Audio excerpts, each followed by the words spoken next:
Welcome, everybody, to Broadcast Team Alpha. We're here doing it again, bringing you quantum conversation while exploring the quantum possibilities. And tonight, we're doing it in a really little bit different, right? New information, new kind of trajectory from way ancient times, really exciting. And before Augie tells you about our luminescent guest, I just want to thank you guys for being here. I know I'm being a little goofy. Thanks for being here. Thanks for joining us. Thank you for your super chats. We have now Broadcast Team Alpha on Tuesday night, 8 o'clock, right, because you're here. And then we have Sunday night, Augie does the paranormal show.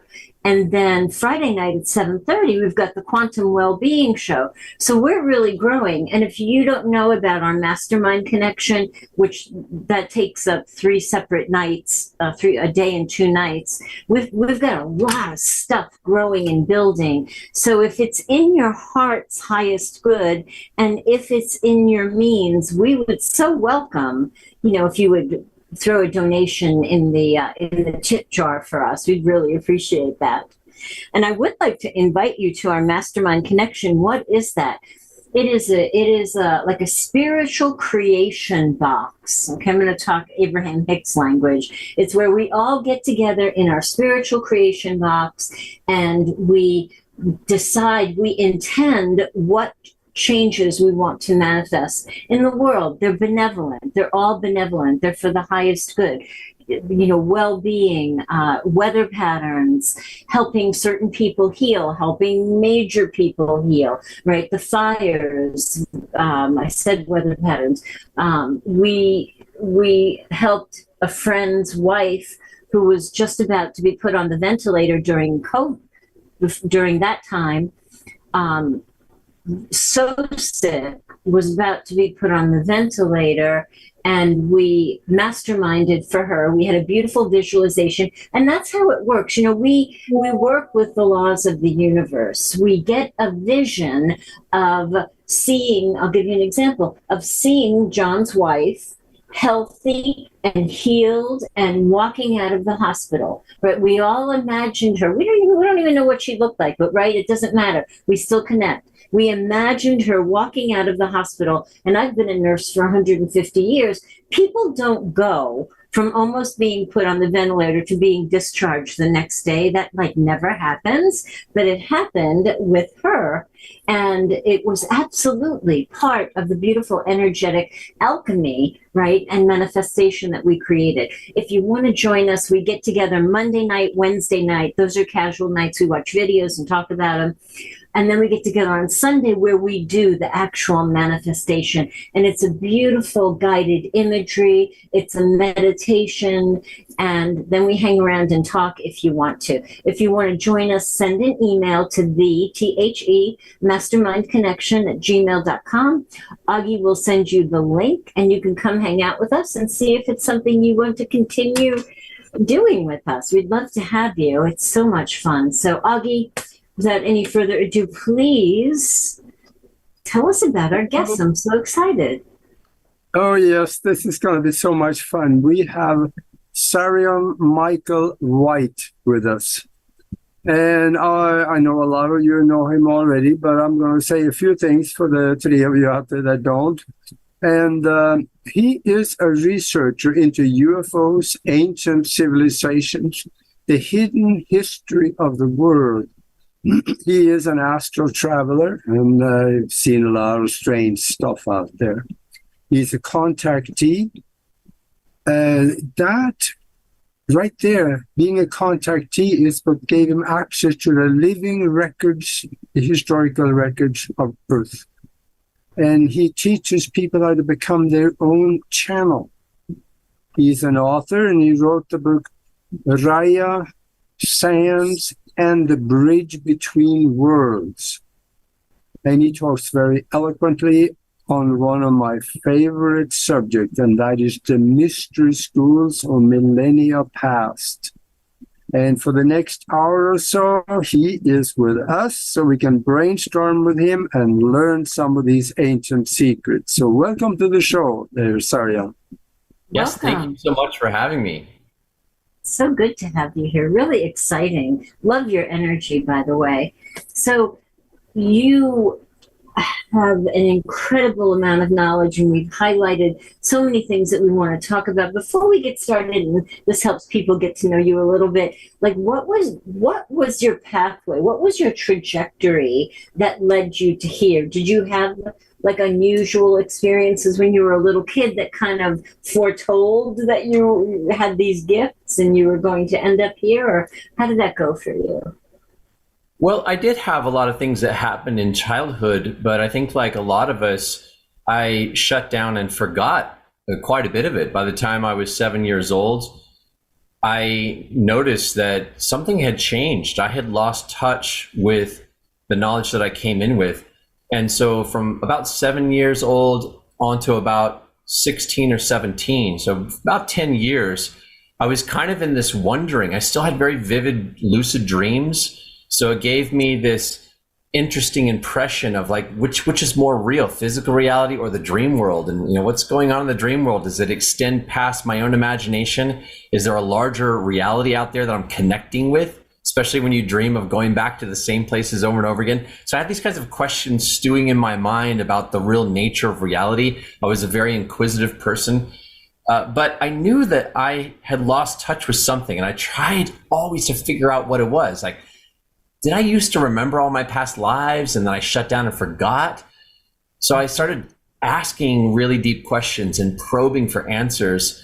By the time I was about 16, I started to predict that I was going to go through some type of a spiritual awakening. By the time I was 17, I started to have some experiences in the dream state that were more vibrational, where I was coming in contact with vibrations of consciousness coming from ETs, from ascended masters. And then that led to a full-blown multidimensional awakening by the time I was 18. I had a Kundalini rising experience that connected me with my higher self. I started communicating with guides. I had out-of-body experiences started to become a regular thing. And I was able to use those newfound abilities to explore, to ask questions, and then to have guides actually take me out of body to witness things, sometimes in the future, sometimes in the past, sometimes just from an angel's eye view, to see things that answered my questions. And that dialogue just kept going and going and going until eventually my channel opened and I started having ascended masters channel through me to give people readings. And at that point, I was as much a student as the people that I was reading for, because I was always learning new things from what was channeling through me. I just felt really humbly blessed to have the opportunity to be a conduit for the teachings of the masters. And yeah, it just keeps evolving. It's always changing as I meet new people and we share knowledge. And yeah, I'm sure your energy takes you to many, many places, and not necessarily just right here, right? So when your channel opened, was that like a major event, or was it something that you were like, oh, wait a minute, who are these beings talking through me? How did that go? Well, I had been connected with the Ascended Masters for many years, and being a channel was something that I always sort of aspired to, and I was doing it in my own way through creative writing and channeling my guides, getting messages from them that I would write down in a notebook. So for a long time, it was mostly something that was happening either in a kind of a mild dream-like state when I was waking up in the morning, or sometimes it was happening through a journaling process that would flow with guidance. But when my channel opened in 2005, it was a unique experience. I had other openings and channelings before, but it wasn't consistent. In 2005, it was like the Ascended Masters came in and said, okay, we are going to overlight you as a channel and train you to be able to channel us for other people, because that is now going to be part of your work. Wow. So yeah, that was a major event. How do you define channel? Just curious. Well, I think of all of us as being channels. I mean, there's a life force of consciousness that comes all the way from the highest source vibration of creation energy in the universe down through a very specific channel and pathway of energy that is part of the structure of the universe, that feeds right into the manifestation of who we are as an individualized soul. And so we all have a channel. We all are a channel.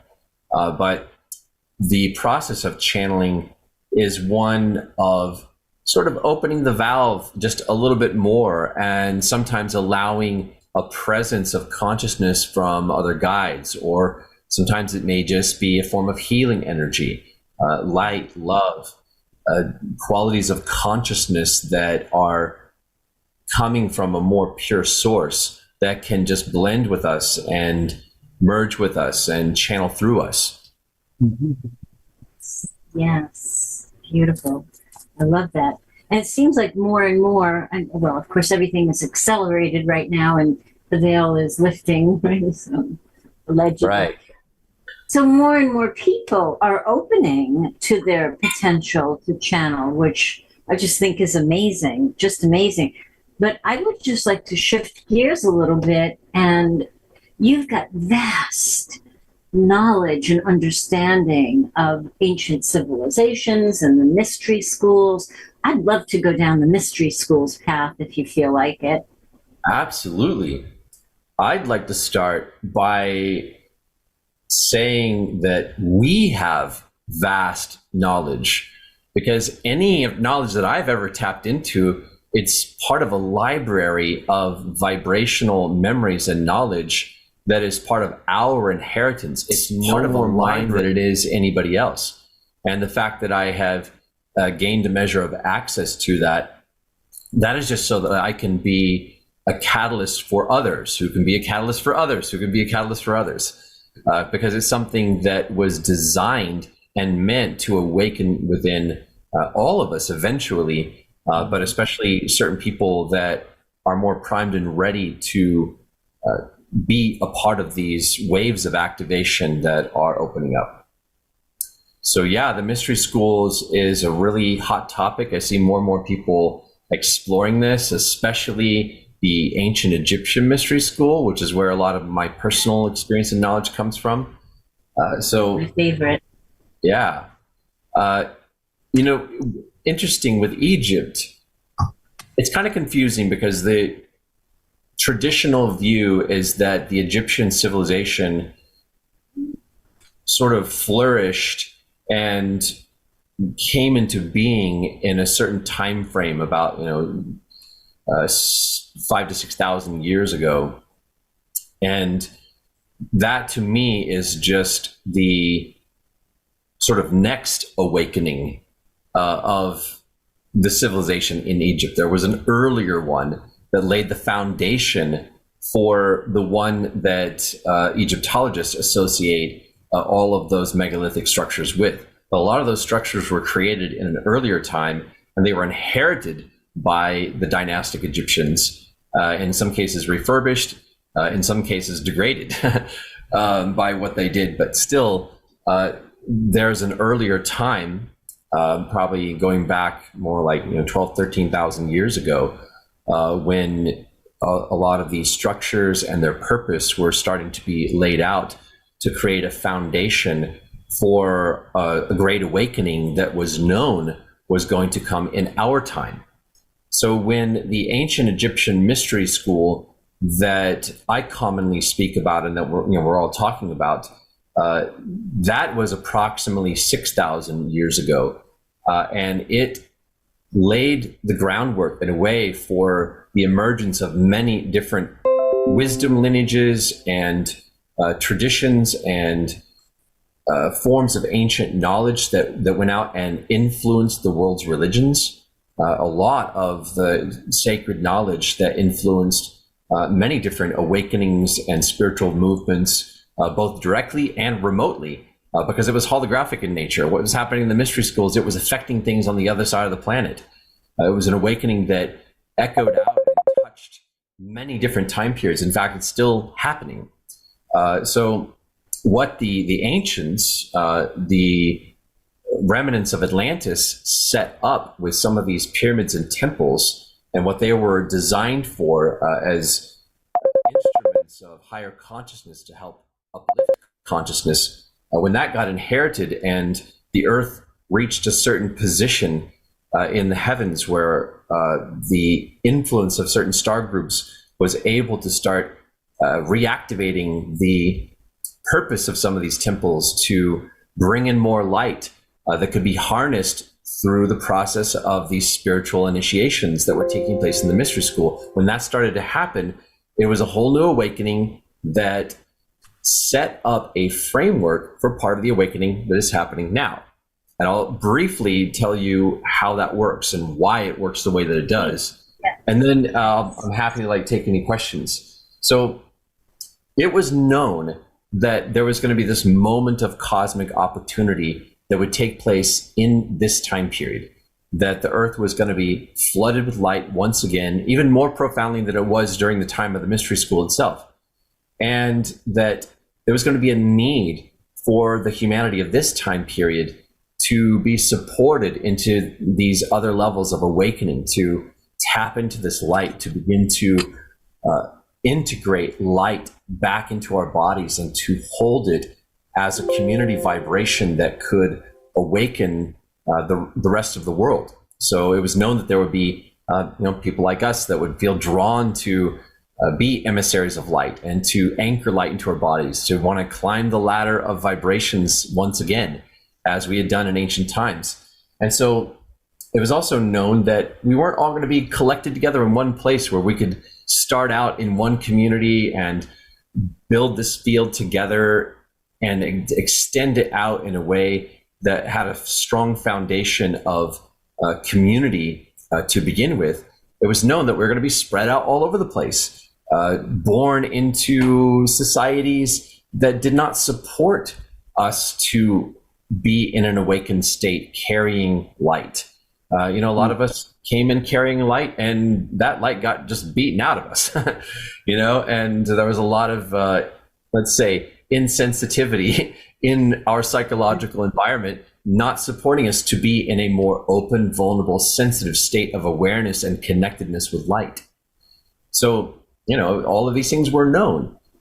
So what the ancients did is they set up this mystery school where a number of people were able to go through a process of forming a community, and forming a community based upon knowledge of the human resonance field, where they were able to create a group harmonic coherent field of consciousness that they could hold, that they could extend to imbue others with that energy, to attune them, to bring them into the community field. And they were practicing the high art of Tantra, which was a process of aligning with levels of light vibration where masculine and feminine energy are whole and unified and work together synergistically. And so they would come together and they would practice holding this field together in a way that was very synergistic and caused their chakras to light up and vibrate with immense excitement, riding waves of ecstasy into higher vibrations, pulling in knowledge from other dimensions and star systems, and encoding that knowledge into the stones and the temples that were some of the sort of like the storehouse of the knowledge. Under the umbrella of that field that you said they create, what kind of subjects did they teach in those schools? Yes, well, they were able to, through the practice of Tantra and going into a state of deep ecstatic union with one another, they could bridge consciousness into the multidimensional levels of themselves, and they could travel into these other channels of being that are part of the multidimensional self, and sometimes find themselves in other bodies on other worlds, and they could pull in knowledge from other worlds and bring that knowledge into our awareness here. Well, one of the things that they were doing was they were retrieving or connecting with different spiritual gifts that had been developed on other worlds, and they were pulling those in and starting to channel them and share them and work with them. And so this was a mystery school that was designed to awaken the soul's gifts like, telepathy and deep levels of empathic abilities, the ability to create certain kinds of alignments and connections between the chakras that could produce certain effects in human consciousness, that could allow us to do all kinds of different healing work. I mean, the ability to heal is not just one thing. There is a wide spectrum of different types of unique healing abilities that they were channeling and bringing into form and then sharing with one another. And because they had this community resonance field, it made it possible for people to share their gifts with each other in such a way that, I could channel somebody else's gift. If I was working with somebody and the gift that somebody else needed was something from elsewhere in the community that I personally had not worked with before, I could become a conduit for some other aspect of the community's soul gifts, and that could just merge into me and come through and work with the person that I'm working with. That's the type of stuff that we were doing.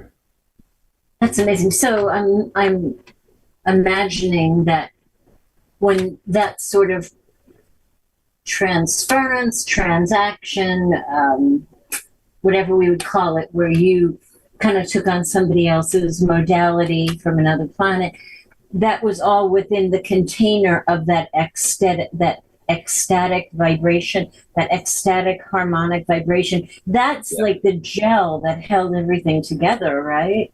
Absolutely. Yeah, if you were to see this from an angel's eye view, from a higher dimensional perspective, it would have looked like there was this bubble of love vibration, almost like a dome that covered the whole land of Egypt and extended beyond it. And it was gradually growing in strength, in expanding its physical parameters to affect a wider and wider area. And it was also kind of like a dome of protection, and it protected the work of these very sensitive channels in the Egyptian mystery school, because they were being held in a love vibration. Now, eventually, the masculine and feminine energy started to come out of balance with one another. And once the imbalance got going too far in the wrong direction, it led to disruptions in that field.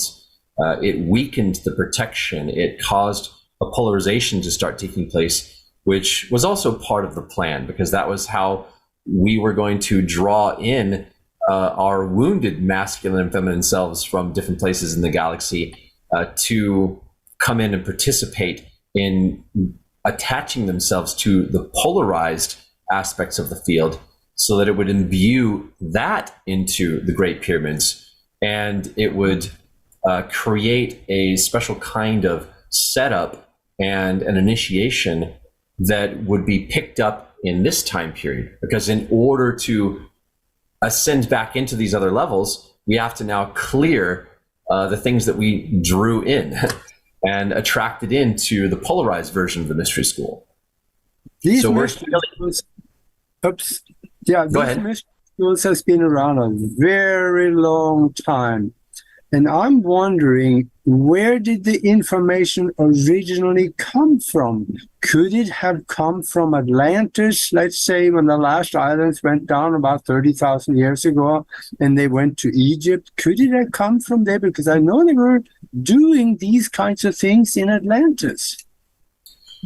Yes. Now, Atlantis definitely had mystery schools, and yes, the Egyptian mystery schools specifically are an extension of the knowledge of Atlantis. Absolutely, there's a very, very strong link. I would say anytime there has been an incarnation of the ancient or sacred mystery school on the planet, it also, in many respects, stands alone as a new incarnation of a mystery school that is more ancient than any of the civilizations that we might ascribe to it. So, even though there's a direct link, there's a knowledge link between the Atlantean mystery schools and the Egyptian, you could think of each incarnation of the mystery school that took place in each time period also as somewhat of a standalone incarnation of the mystery school, because there was a whole new dispensation of light that was also coming in that was unique in each time reference. But yeah, it goes back even before Atlantis. In fact, some of the incarnations of the mystery school on Earth have taken place in vastly more ancient times, long before humanity, when there were other civilizations on the planet that were not human. I also know, I heard Greg Braden, he went to Tibet and he met with the Dalai Lama. And they ended up in a conversation about the fact that Greg thought maybe this guy that we know as Jesus may have been there. And the Dalai Lama said, yes, there was this Hebrew. We have paper recorded, they have recorded records of this Hebrew that came here right about 2,000 years ago, and his name was Issa. And then finding out that, yes, that was one of the names he used. Yes. Mm-hmm. That was one of the mystery schools in Tibet. Yes, absolutely. We do have a quick question in the chat room. Faith Inspired asks, can you gift someone your energy and gifts before the body dies? Any thoughts on that? Well, I would say anything is possible if it is in alignment with divine will. So if that's something that is truly in accordance with divine will, I don't see any reason why that couldn't happen. I personally have not ever heard of a specific instance of that taking place, but I do know that ancestors can pass on gifts to their descendants. And any being that has developed or cultivated a gift vibrationally can pass that on. Some of the gifts that I have been imbued with have come from incarnations that were not part of my soul lineage. It was an entirely different soul, different culture, different time period that I had not been a part of myself as a soul, but they came through and shared part of the vibrations of their gifts with me. So anything's possible. I do want to say one other thing about the mystery school topic, though, because to kind of complete my thoughts on this, because it was known that we were going to be all spread out all over the world and we wouldn't all be concentrated together, surrounded by advanced teachers training us into higher levels of consciousness. There was a need to create something that could give us access to this type of knowledge. And so if you think of, imagine like we're at this particular vibration, and I'm just representing where my hand is at. This ancient mystery school in Egypt, they were able to sort of ascend beyond the vibration that we are moving into now. And they kind of like leaped ahead. They were ascending into slightly higher vibrations of physical reality. And they were going through all of these initiations. And they were, in a way, they were leaving a trail of initiations that were being embedded into layers of physical reality that would remain part of the very fabric of the world, and also encoded into the vibrations of the pyramids and the stones. So that when we got to this present time period and we start to move into those layers of energy, because the earth is increasing in vibration, we're being boosted up. And so as we enter into these layers, we then are able to receive the benefit of this kind of ascension trail of breadcrumbs that was left behind.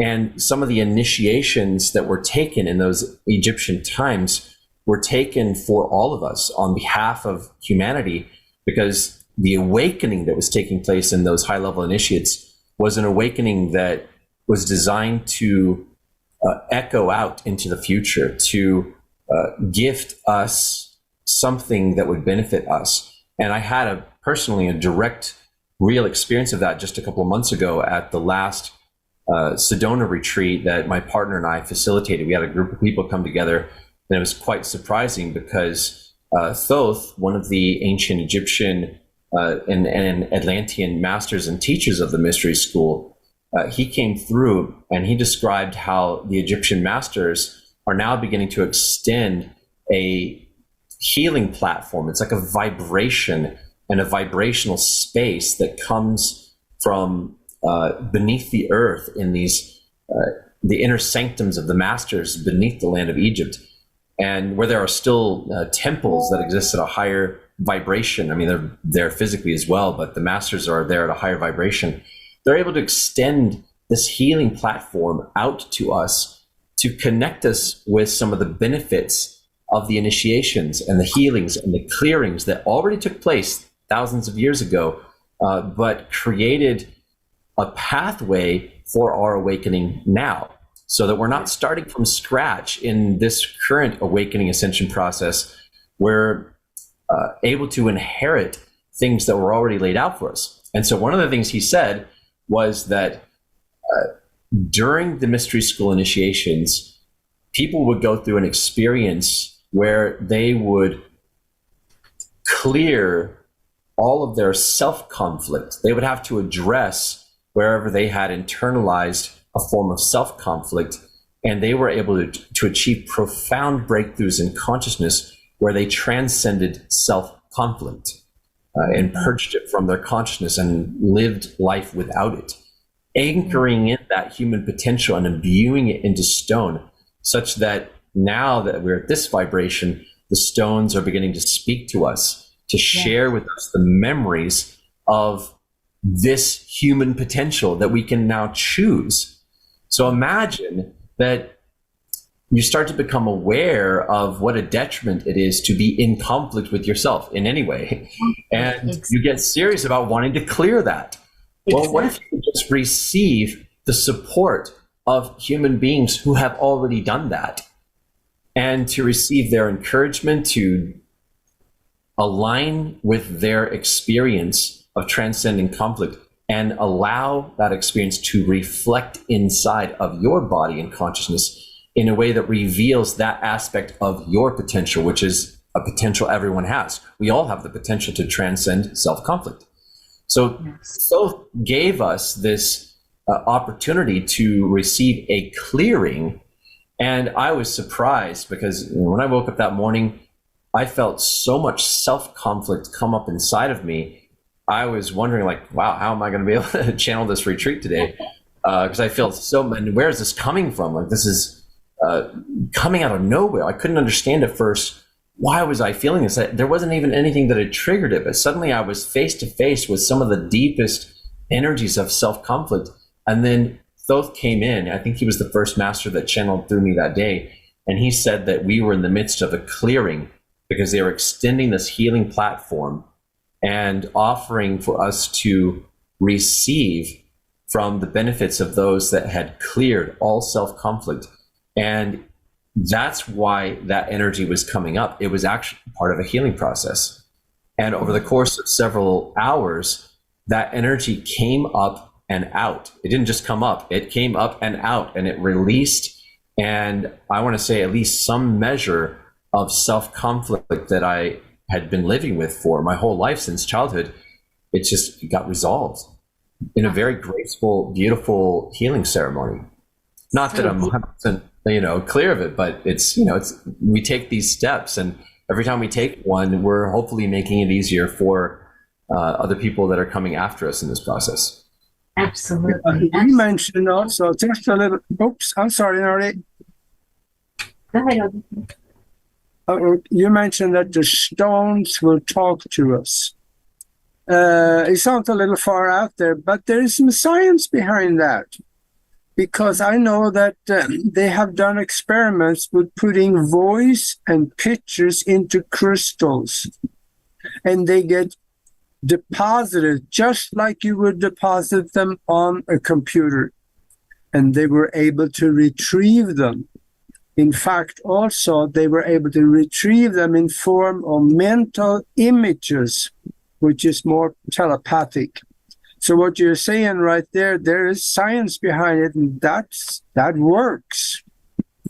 Yeah, well, the way that I came to understand this, and this started from my own experience of going to Egypt and laying my hands on some of these statues and stones and feeling them vibrate knowledge into me and hearing messages speaking to me as if somebody in Egyptian times thousands of years ago knew that I was going to come and one day touch that stone. And it's like they were using some type of a way of focusing their attention through the elemental energy of the stone to talk to the future.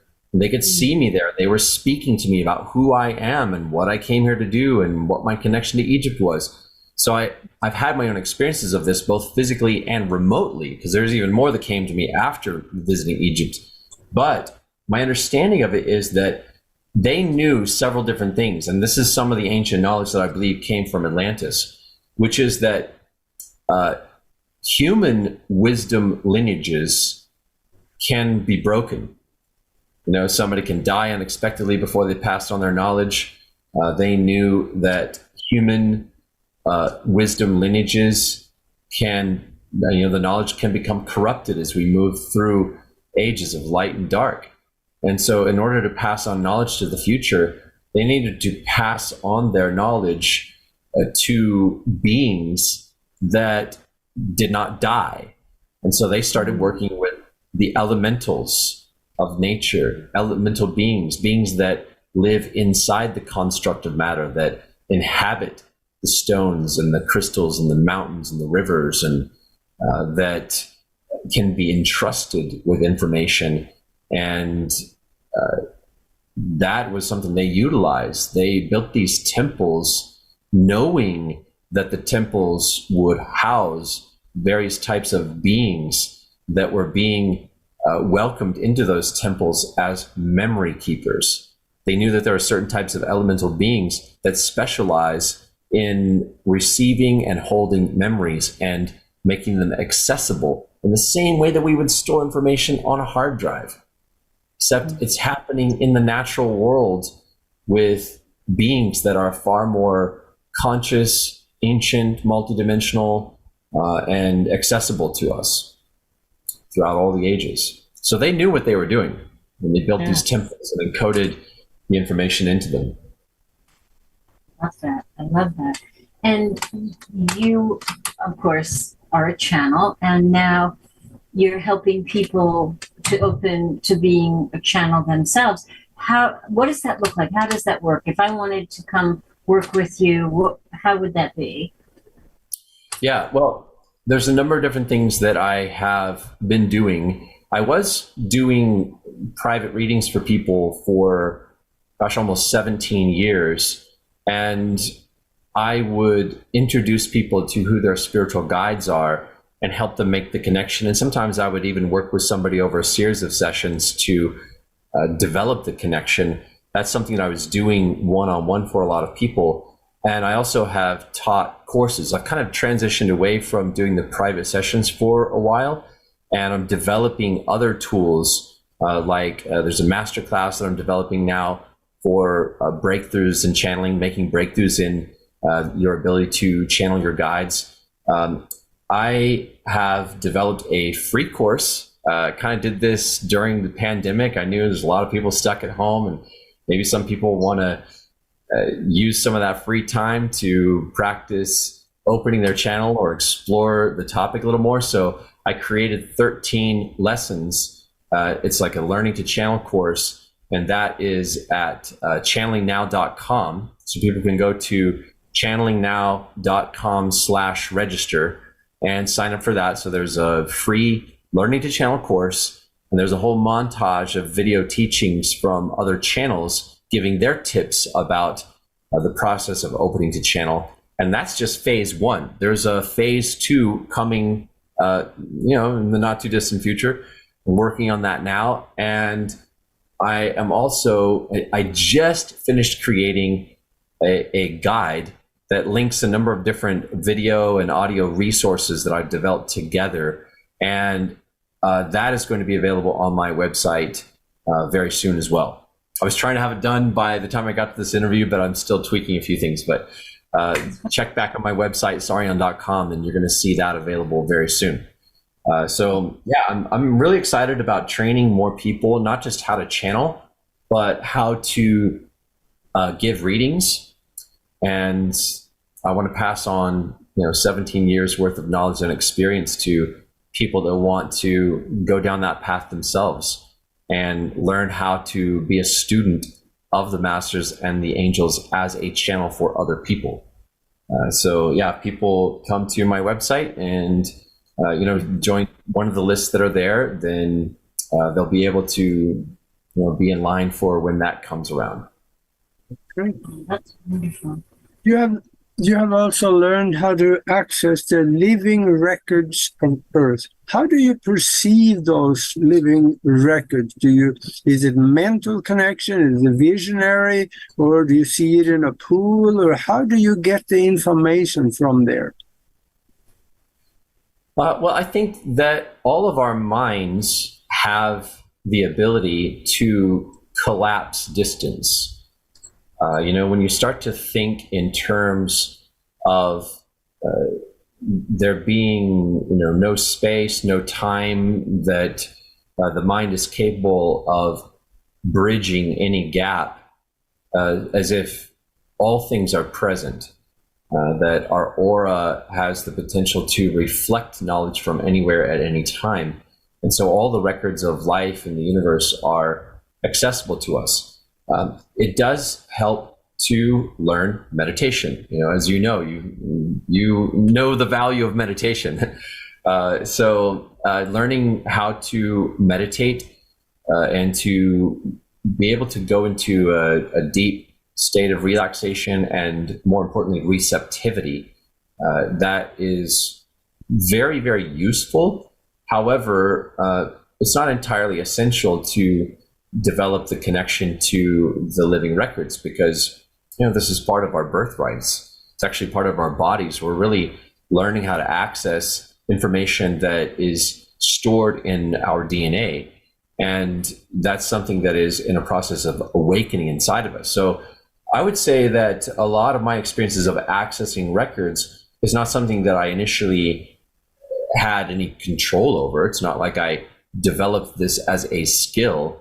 Rather, I just started having guides showing me things, and sometimes answering questions. And then I realized, okay, wow, there are living holographic records, and our bodies are connected to this, and it's possible to tap into this. But one of the ways I think this is going to start to filter into human experience more commonly has less to do with developing this as a skill and more to do with connecting with other people and individuals and groups that have a shared interest in opening themselves to access such knowledge. Because whenever you have two or more people gathered that form a sacred container for light, for higher consciousness, for spiritual energy, it creates a stronger platform for this kind of sacred knowledge to reflect into our field of consciousness. So what people are going to be learning how to do more and more over the years, the decades, is how to come together and through intention create a sacred container for spiritual knowledge to reflect into the space between us, so that we start to support each other to expand our consciousness through a group harmonic resonance field, which makes it possible to see things and feel and sense knowledge that cannot be understood properly by only one mind alone. There are certain forms of knowledge that it takes multiple reference points to kind of anchor in a more expansive view. So it's all about group energy. It's all about coming together and supporting each other to expand our consciousness through group energy. I love that. I love that. And I really like the way that you positioned it, the way that you said that it makes it more I'm freestyling this. It makes it more possible for the information to be reflected into the consciousness. I love the way you said that. That's amazing. Yes. Yeah. Really powerful. There's a really important key that I'll share about this that connects with how the records are going to open. This is something I see happening more and more commonly over the years, the decades. Eventually, everyone's going to be talking about this in a way that will be fairly unified throughout the world, because people all over the world will be having similar experiences of it. I mean, this is still, quite a ways ahead, but it's not outside of the realm of possibility for anyone now to start to move in that direction and have openings in this regard. And so the key is the 1-1 vibration. So the 1-1 vibration is a vibration of perfect equality of being. It's something that Yeshua taught during his ministry, Master Jesus, and he taught this by way of extending a very simple prayer. And the prayer is, I am one and you are one, and we are both equally one with each other and equally one with the heart of humanity. Meaning that there is one human heart, that we both share in that heart equally. And whenever you are holding and affirming that equality of being, that supports a field of oneness and wholeness to come into the field between us. And then that activates what I call our betweenergy. So betweenergy is like a place between every two souls where you can't tell the difference between where one soul ends and the other begins. And between friends and soulmates and people that work with this kind of oneness energy, that betweenergy can open up into a space of shared personality and reflectivity, where you experience yourselves like extensions of a shared third being that is resonating in the field between you. So I actually kind of coined that word and that meaning when I was channeling this book. So you can see it. It's Roya Stands and the Bridge Between Worlds. So this is where that word kind of entered into the global conversation through this book. Love it. I love it. Where can we get that book? It's available on Amazon. Perfect. Yeah. Now, will you say that again, because it was so magnificent? The one and the one. Say that yes. Again. I am one and you are one, and we are both equally one with each other and equally one with the heart of humanity.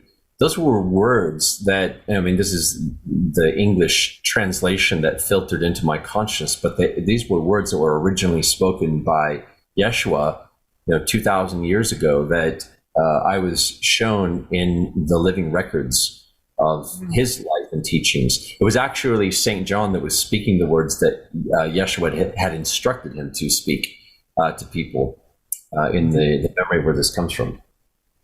When you look at the living records of Earth, that could involve the past, present, and the future. So if you look at that, what do you see in our future? We know the present and the past, but what about the future? What do you see? Yeah. Well, I've been shown a couple of different timelines. Well, I mean, a number of different timelines, but there are two specifically that looked like they kind of run parallel to each other for a while. And both of these timelines are there to contrast one another so that we can experience a very powerful test of discernment. Because in one timeline, humanity is being led astray into a kind of a technological prison with AI and augmented reality and ever more advanced forms of augmented reality that, if it becomes a big enough cultural phenomenon that people start to see augmented reality as the pathway for us to all become unified, we will lose our way. We'll lose our freedom. Our brains will be hijacked by how that technology can also be used to control us on that timeline. the other timeline is the ascension timeline. It's the timeline where electronic technology and even things like AI have a more limited and beneficial role that supports us to free up our time so that we can have more time to practice sharing consciousness and building vibration and developing these really powerful attunements with the natural world. I mean, imagine if technology was, running in the background and not just in our faces, wearable, all over our bodies.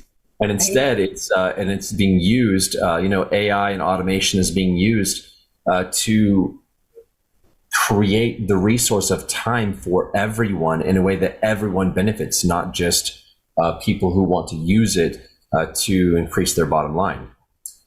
So things like AI, I'm not an anti-AI person because I think it has a place on both timelines. But as you go further down each timeline, you will see very different uses for these kinds of technologies that are currently coming into being and being developed. So if you go far enough down the ascension timeline, the timeline of our highest potential, and I would also say that these two timelines are distinctly different from one another because one of them is ultimately a dead end. In one timeline, we end up trading away the Earth's resources just to get access to more and more advanced forms of alien technology that can enhance the user experience of this type of wearable augmented reality inner experience. And then on the other timeline is a timeline of an infinite future where we transcend time and space and take our bodies with us beyond the light barrier and become a race of galactic beings like the Arcturians, beings of pure love and light, traveling faster than the speed of light, working with other emerging civilizations to guide them in the same way that advanced civilizations like the Arcturians are guiding us now. So, one future has a dead end, one future has an infinite possibility. And for a while, those two timelines are going to run parallel to each other because the contrast creates the challenge and the test of discernment that we were meant to evolve through so that we could eventually warn other worlds about these different pathways. I'll take 2 tickets for the other timeline. Thank you. Right. Yeah. And that's also, this whole book is a teaching. It's a teaching about those timelines. Really? Yeah. I received the whole book was given to me in visions. I would go to sleep at night. I would see the characters. I would be living through the dramas with them. And in some cases, I would have visions that spelled out very large revelations about the timelines that all got encoded into the book. So it is a revealed fiction book. It's a spiritual teaching about the timelines. I hope more people read it. Yeah, I want to read it. That's so exciting.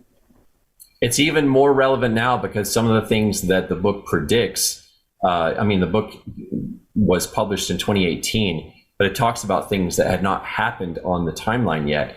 And now we are seeing some of those predictions starting to come true. Love when that happens.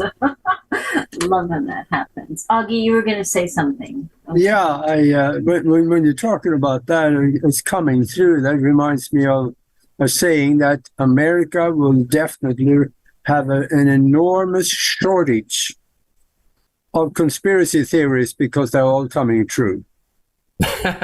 Yeah. America is it's a pretty wild place. Every place is going through an evolution, but America is one of those places that has attracted some of the darkest elements of greed, fear, and corruption because the American people agreed on a soul level to take on the process of evolving through that and helping to transform and transmute it to give birth to new blueprints for empowerment and change and peace that are still in the process of emerging. Yeah, I see we got 5 minutes left of the show, but I really want you to comment. You are an astral traveler, and speak to the people about that for a little bit. Out-of-body experiences can take you places which are amazing, and maybe speak to how simple it is to learn this. Just give them a little treat. Anyone who really, really wants to learn, and I would say that probably for the average person, you have to want it more than you don't want it. And I say that specifically because a lot of times we might feel like we want something, we're interested in it, but underneath the surface, we might also be afraid of it just enough that kind of blocks progress. So you have to want it more than you don't want it. But if you really want to learn, you will receive help. You don't have to figure out how to do it on your own. You will receive help from spirit guides, from beings that can help you. And what that help might look like is you'll start to experience contact from guides that can help you get into various levels of an out-of-body state. It might not necessarily lead to like a full launching out of body right away, but sometimes it starts by your guides contacting you at just the right time, either during a nap you're taking, or sometimes they might wake you up in the middle of the night when you're in a certain kind of in-between wake and asleep state for a little while. They contact you when you're at a certain brainwave state, and they might ask you, are you ready? Not that you'll necessarily hear the words, but the information is there. There's an invitation that says, are you ready for training? And if the soul says yes, the conscious mind might not even know what's going on. The conscious mind might be going, whoa, what is going on? I'm feeling these vibrations. But the soul basically said yes to the training, so stuff starts happening. And so you get contacted when you're just at the right moment of awake and asleep. It's a mind awake, body asleep state. And vibrations will start to come in that cause you to become aware of the second body, the ethereal body. And you start to feel that there's a difference between the physical body and the vibrations of your second body, that the two exist independently of one another, and that they're designed to be matched, to work together. One fits the other like a glove, but they can also come apart. Not that there's, the link is ever severed until the body passes and you transition into the afterlife experience. But yeah, you can ask for help and just start to notice the vibrations that come to you when you feel that something is happening, and then see where that takes you. Yes. Beautiful. That's beautiful. We have about 2 minutes. Tell people one more time how to find you, how to find your book. Yes. So the book, Roya Sands and the Bridge Between Worlds, is available on Amazon. And you can find me at saryon.com. That's saryon.com. You can also look me up on YouTube. And I encourage you to go to my YouTube channel and subscribe and turn on your notifications, because I'm posting new things, sometimes not super consistently, but it kind of comes in waves. I get an inspiration, and I'll answer a lot of people's questions for a while and start posting new things. I'm about to move into doing more now. And yeah, I love hearing from people. When people leave me comments, questions, I try to be pretty good at engaging and interacting with people. I just subscribed to your channel, so thank you. Thank you. And also, some people might be interested in this. I just channeled an update from the Arcturians, and I just posted that to my website. And it's right there when you first go to the website. It's the first thing you see. And it is a 2-hour-long webinar that was taped on Zoom. And you can sign up for that. It's donation basis. So, if you feel to receive it as a gift, you can. You can also leave a donation. Either way, that is there. It's beautiful. Is that the one where you said that the Arcturians are helping you do the seminar? Yes, one of my Arcturian guides came in and channeled through me for, gosh, it was almost an hour, seems like. He was speaking through me and giving a whole planetary update. Oh, that's interesting. Thank you so much, Saryon. Thank you so much. I'm going to have to read your book and maybe you'll come back on and let's talk about your book in the not too distant future. Absolutely. Thank you so much for having me on. It's been a pleasure. Thank you. This has been wonderful. Thank you very much. Yeah, Thanks, thank you. Audrey. Thanks, Max. Thanks, everybody in the chat room. I see you guys lively as usual. Love you guys all so much. So much love to you. Please take care of each other.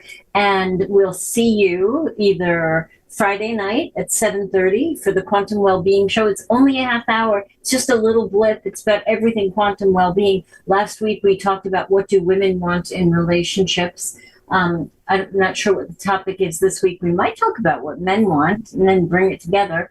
And then we've got Augie on Sunday night at 9 o'clock. Is it 9 o'clock Eastern, Augie? Yeah, the paranormal world. And that's really good. Yeah. Woo! So put your seatbelt on for that. On Sunday night, I'm interviewing a guy from Sweden. He's talking about all the weird stuff going on in Sweden. That'll be interesting. All right, guys. Much love, everybody. We'll see you next week. Take care. Thank you, Saryon. Thank you so